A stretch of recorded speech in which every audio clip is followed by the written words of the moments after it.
Welcome back to Old War Stories with Uncle Jay. This one is entitled Alien Meat. As you know, I have very strange and cryptic titles. The alien meat will come into play much later. This relates to when I was a kid, living with my parents. Here, I have the Italians next door. At my parents' house, we had the nice people on one side and the not so nice people on the other side. We're going to talk about the not so nice people. The not so nice people, there was a man and his wife who lived there, and a lot of weird stuff. First of all, the house was always, there were a lot of overgrown trees, and the house was always looking run down, even then when I was a kid. And it was always shaded over, so the concrete was always dirty. It grows that like filth and moss, green stuff, and just unkempt, basically. The house hadn't been painted in years. It wasn't necessarily peeling off, but it could use a paint job for sure. And the guy drove a van. He He had a number of vans over the years. He had 2 or even 3 of them that I remember. The first one was around for the longest. Then there was the second one, which wasn't around for very long. And then the third one, which then he ultimately got rid of. I think he did air conditioning work, but I'm not certain on that. I'm just not certain on that. Anyways, the van was the original one was an old 70s or even very late 60s, if they were around. And I'm just guessing here because I just have an extraordinarily vague memory of what it looked like. But I know it was a Dodge Tradesman van because I could read the emblems on the car, badges on the car, on the van. Anyways, he always had an inordinate amount of trouble getting it started. And once he did get it started, he'd have to sit there and step on the gas a bit because otherwise it would stall. And sometimes it would stall anyway, and he'd have to try multiple times. So he'd try starting it, and finally he'd get it to fire up. A lot of smoke coming out the back, and it was loud. And just made all sorts of noise, and it was just like it barely ran. You even had no idea how this thing even ran and got around. So he had that van. That was sort of a blue color. Then he had a yellow van. I think it was also a Dodge. I think all of them were Dodge vans. And that one also had trouble. But it didn't last long. I don't know if there was an accident, the engine blew up, maybe the transmission gave out and it wasn't worth fixing. I just don't know, but that didn't last long, maybe only 2 or 3 years, I'm guessing. And then he had the last van that I remember, which was sort of a 2-tone blue, lighter on top, darker lower down. And that one also had trouble starting and running. And oftentimes when he'd drive off, there would be all sorts of water that would like pour out of the back of it. So I don't know if there were holes in the roof and it would flood inside, or it would collect maybe in the metal bumper and then it would slosh and fall out. I just remember there was always a trail of water behind it. Stuff like that. Really in piss poor shape. But one day, I don't know if they hit the lottery or something, but a brand new 85, 84, guessing here, don't know, Cadillac DeVille. This is the one with the back of it that's kind of like, it kind of like steps down. It's like crunched in and steps down. Can't remember exactly what model year it was, but that was the good car. And they ran that. They ran that car. And the wife would drive that car. She was a bitch.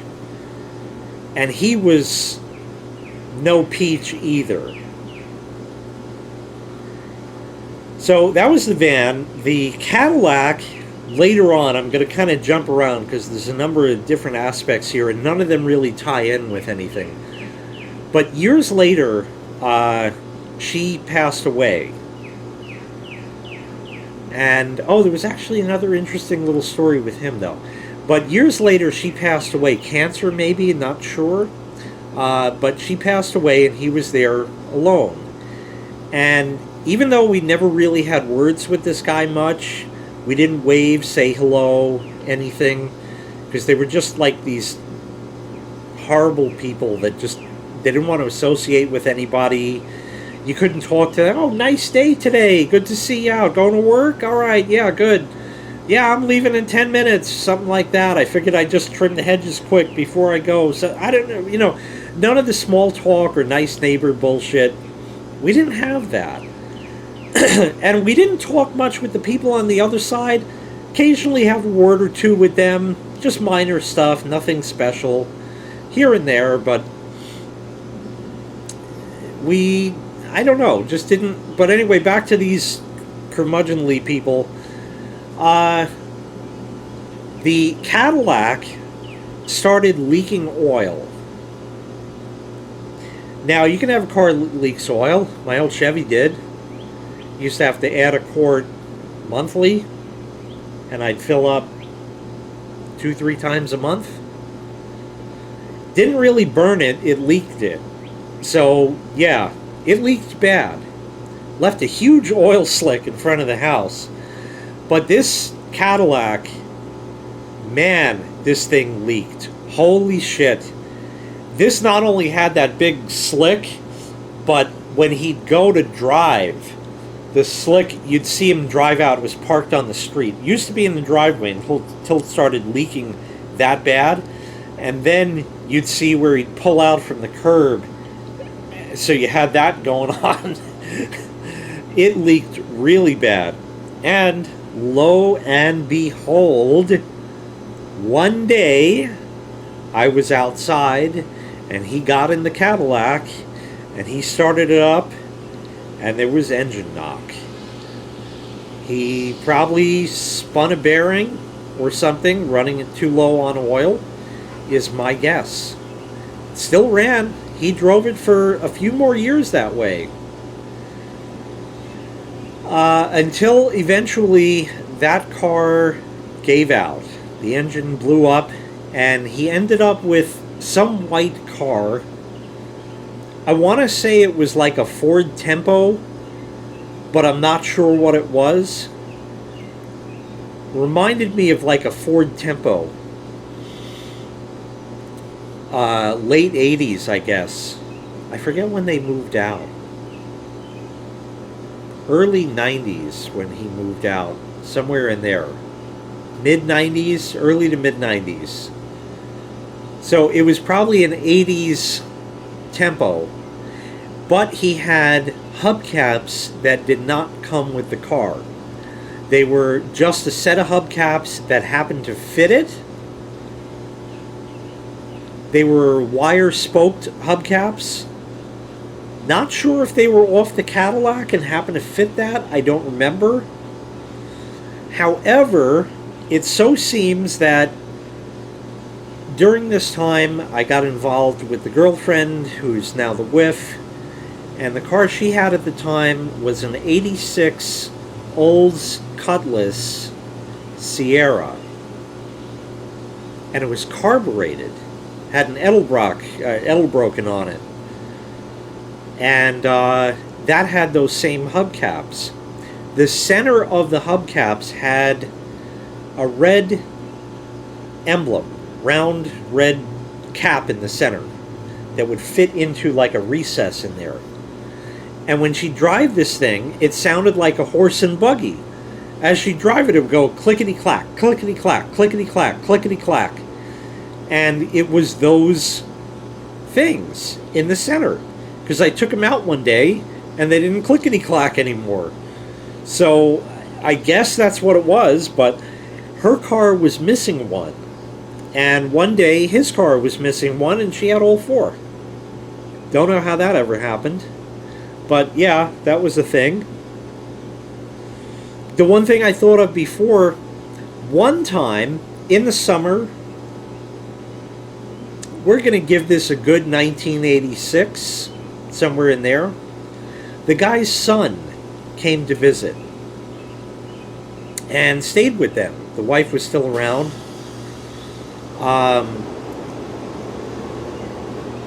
He came to visit and stayed with them for maybe a week. I don't know. I don't know where he actually lived or what the deal was. He was younger than the guy. And I was outside with my sister and my dad in the front yard. It was the summertime evening, starting to get dark out, but not dark yet. And lightning bugs, or fireflies as some of you people call them. They're always lightning bugs to me. The lightning bugs were out, and my sister and I had a ball. I don't know if it was like one of them little blue handballs, or as we say in New York, a Spalding. Not Spalding, but a Spalding. That's what it's called in New York. It's New York, downstate New York slang. A Spalding. So anyway, I don't know if it was that or maybe a bigger ball of some kind. Don't remember. But we would like throw it to each other or bounce it on the sidewalk and catch it or something. We're just playing on the sidewalk. We're just kids. I was 7 years old, and the son came outside, and he was talking with his dad, who was also out there, and I guess the dad went in, and the son was there, and I don't know, he just kind of wandered up to us. I think he was drunk, and he was smoking a cigarette, I remember at the time, and he was just there, and I guess he was talking to my dad, I don't remember, and he decided to play ball with us kids. So we started throwing the ball to him. So it was kind of like 2 against 1, but we were kids and he was more of a grown-up kind of thing. And I just remember that, and he farted. just did. You know, he was that kind of guy. And we laughed because we're kids. We're like 7, 8 years old, you know. It was just funny that this guy we don't know just farted. So that was fun. Anyway... Just, I don't know why I have to remember this shit, but I do.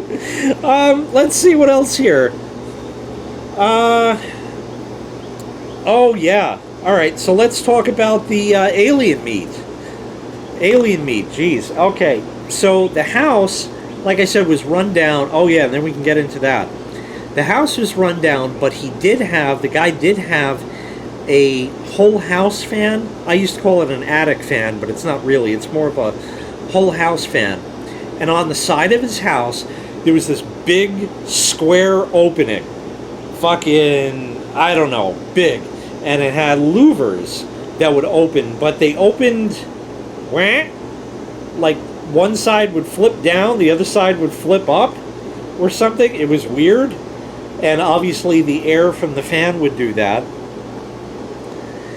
And he'd use that to keep the house cool instead of using air conditioning because he was cheap. Occasionally they did use the AC. They had some window rattlers. At least one. But he had this attic fan, and it would blow on the side of our house.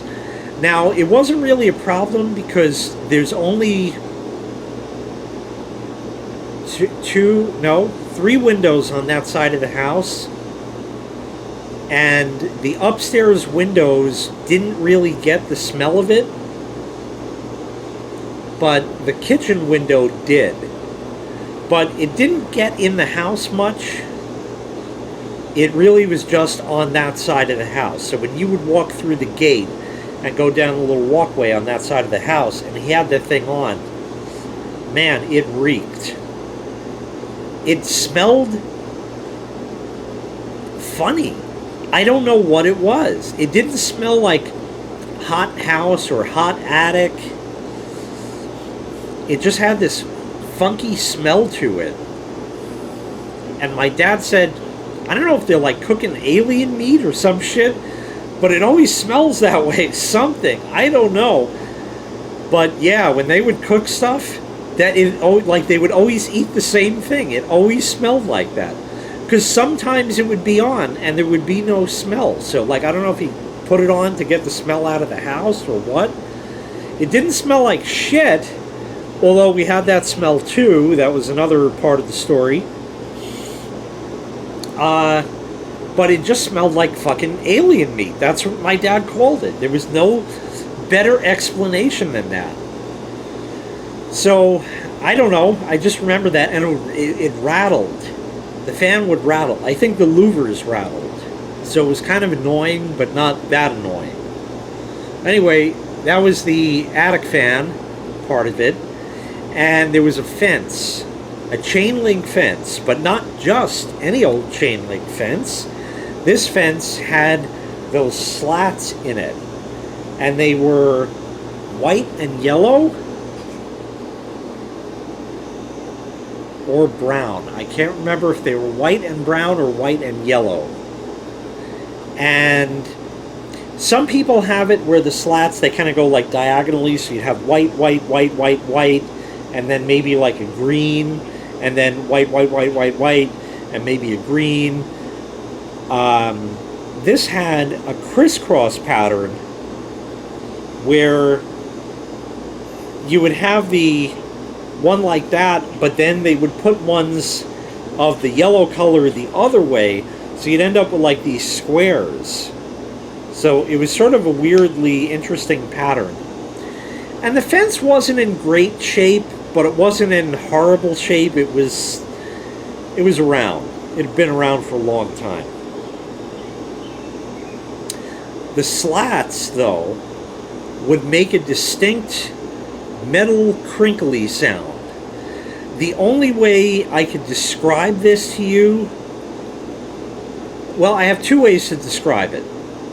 The first way, and I guess you got to be at least a few years old to understand this, would be a glass bottle of Snapple, which is pretty much gone now.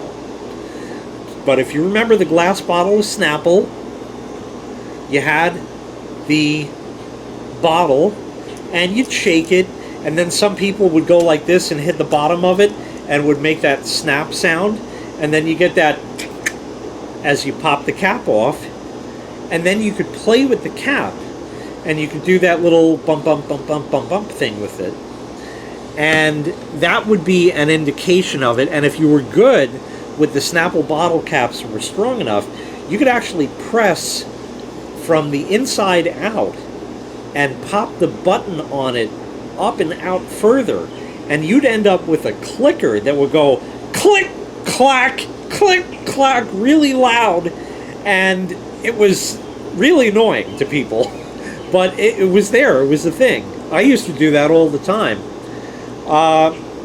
The other and more accurate representation of the sound would be if you're from the 1980s and you remember slap bracelets, generally covered in neon or fluorescent colors and stuff like that, and it was this band about yay long, and you just take your wrist and you go whap, and the whole thing would, strap itself around you, and then you'd peel it off and you could make it straight again. So it was called a slap bracelet because of the sound that it made. That was the sound that the fence made. So if my sister and I were playing in the backyard and a ball hit it, the guy would come out and yell at us. Don't fuck around with my fence. Get away from my fence. He was one of those people. Yet, tying in was the dogs he had. He had two. There's one. The dogs he had. Oh boy. He had two dogs. He had one that was black, and that was the big dog. And that was the one that would go, woof, woof, woof. But then he had another dog that was one of them little tiny dogs that couldn't jump up on the fence. See, that was the thing with the dog. The dog would always try to chase and scare my sister and I. He couldn't jump over the fence, but he could jump up and put his paws on top of it and put his head on it. And then he'd snarl and growl at you and bark at you and shit. And he was scary. Because as a little kid, it was just fucking scary to have this thing, you know, jump up and bark at you and shit. But the little shit kick me dog went, and man, was that ever fucking annoying. Funny story, those dogs can be heard in an early Throwback Thursday video of mine. There's going to be a link in the prescription. God knows how I'm going to find this clip. But it's there in that video where XJoe81X and I came over. You probably could see the fence in that video. If I recall, probably could see it just, you know, as a cameo. And we were power washing that walkway that went to the back. It went into the backyard. And you could hear the dogs. Probably both of them. But Joe thought the little shit kick me dog was funny. So he started going, Jason, Jason, Jason. And I think he did that in that video. But the dogs had the run of the backyard. This backyard did not have grass. It had rocks. A lot of rocks. And it wasn't done nicely. It was just kind of thrown there. And how the grass didn't grow through it, you got me. But I think I might know. Like I said, the dogs had the run of the backyard. This backyard was their toilet. Now, occasionally you have people who walk their dogs and don't clean up after them. And then you find a pile of dog shit on your lawn. And it's just no fun. Okay, we've probably, if you own a house, you probably had it happen at least once. People are inconsiderate, but whatever. It happens. So there'd be a pile of dog shit, but when you shit, a lot of times you pee. Joe once brought one of his ex-girlfriend's dogs over here. Did he go in the pool that time? Can't remember. But anyway, he brought the dog in the car and then brought the dog in the backyard. It was, again, sort of a little shit kick me dog kind of thing. It was a pug, actually. I remember. And that dog would just kind of run around the backyard and fuck around with whatever it could get its mouth on. You know, shit like that. Yeah, so I think the dog kind of ran around the backyard and we were in the pool. And the dog ended up pissing about 5 times. And I had 5 spots of dead lawn. So perhaps these dogs like to give full coverage. But man, the stench of the rotting dog shit. In the summer was the worst on those really sweltering hot days, and then you get that breeze that just blows the right way. Woo! They also had a bench in the backyard that was cement, like concrete, cast concrete. It had been there, it had grown green and brown and all sorts of colors and shit. Was that it? Nope. One more thing, 2 more things. One little thing, just to mention, my dad had, and I will tell eventually the old war story of this, my dad had an in-ground sprinkler system that he pretty much never used at his house. That's a story in and of itself, which I'll tell then. But anyways, the sprinkler system was there, and one head, and these were all, this is not your Orbit or your Rainbird or your Hunter or anything like they have today with all the plastic heads and stuff like that. These were old, like brass and metal heads.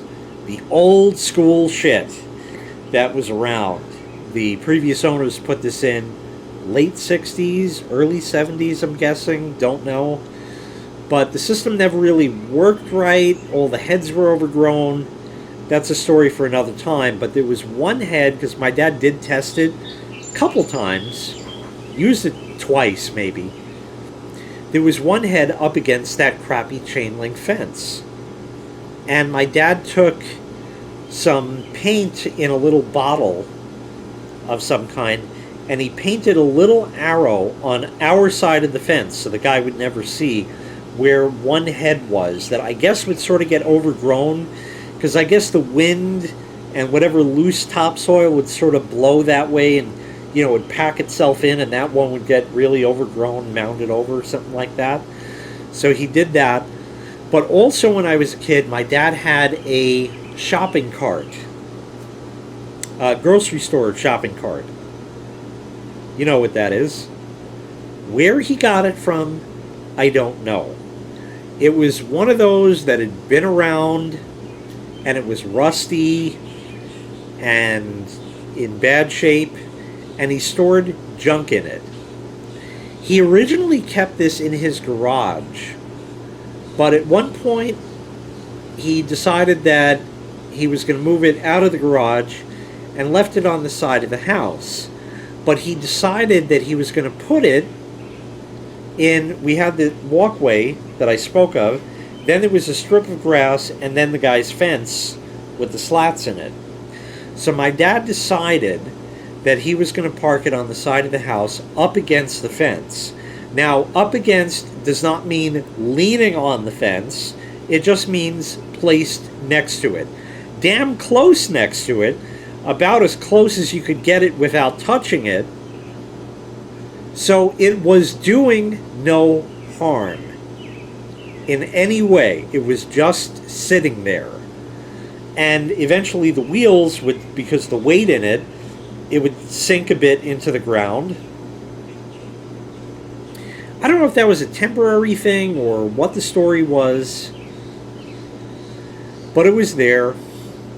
And I always dreamed of having my own shopping cart of my own when I grew up.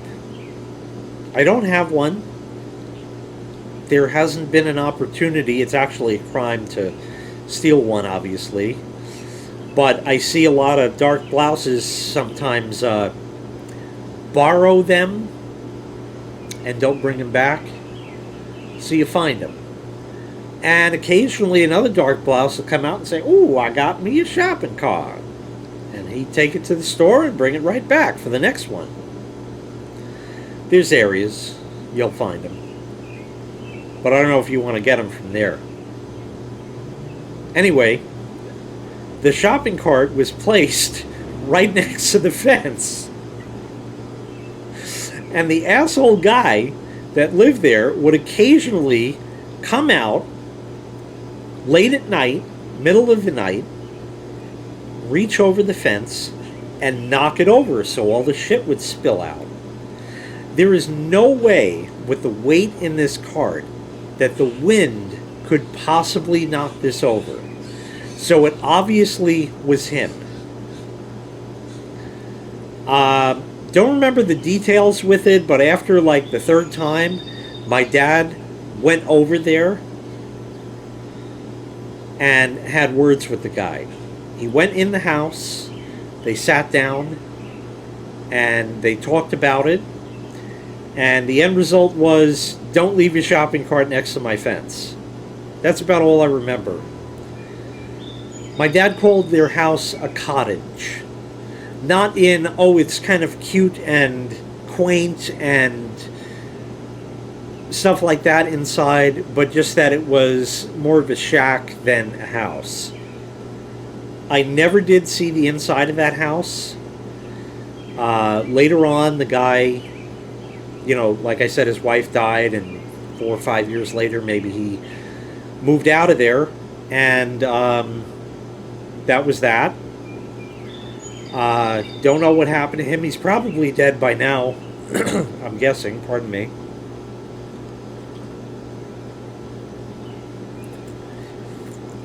And the Jews moved in. This house, before they moved in, had some renovation done. Ha ha ha ha. This was, I don't know what happened to the house. I don't know if a realty company owned it, the bank owned it, something. They wanted to sell it. Whoever it was, they wanted to sell this thing. And they knew it wouldn't sell as it was. So they got a couple of dark blouses in. And they actually built a wooden fence to replace the gate. A wooden gate to replace one that was there. And they took out this round thing that you would walk through over their walkway.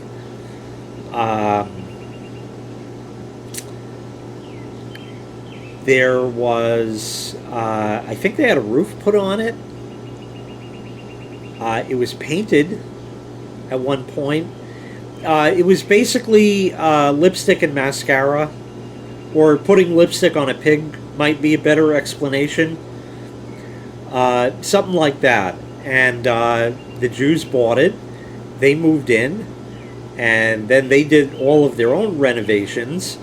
The things that the previous renovations, like that wooden gate, became dilapidated within 5 years and fell apart. It was all very, very slapdash construction. And these people have been living there. They also got some trees taken out. Really opened the place up, but not tremendously. Because there's still a lot more.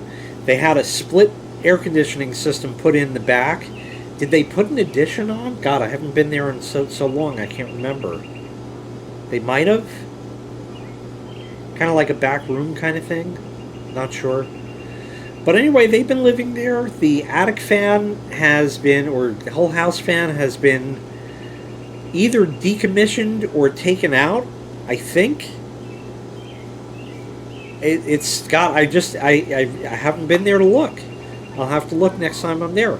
And wouldn't you know, I almost had a trip planned out there, like within the next week or so, but it didn't end up happening because I saw my dad recently, just today in fact, and he hitched a ride with a friend of his who was coming out this way, and my dad and I had some papers to sign and some little business to take care of. He had some junk for me, which I might make a video of one day. But anyway, that never happened, so otherwise this would have been a lot fresher in my mind. I guess I could make a video of that house, the outside of it. It'd be kind of quick, wouldn't be much to see. Kind of poking and peeping, so, you know, not really right, but I can get some quick video if anybody's interested. Let me know in the comments, but that is going to wrap up this episode, a very long episode, of Old War Stories with Uncle Jay. Thanks so much for watching. See, like I said, these titles, alien meat, well, it came up in the conversation. Thanks again for watching. I really appreciate it. Like, subscribe, all that stuff. Thanks again, and we'll see you next time. Bye-bye.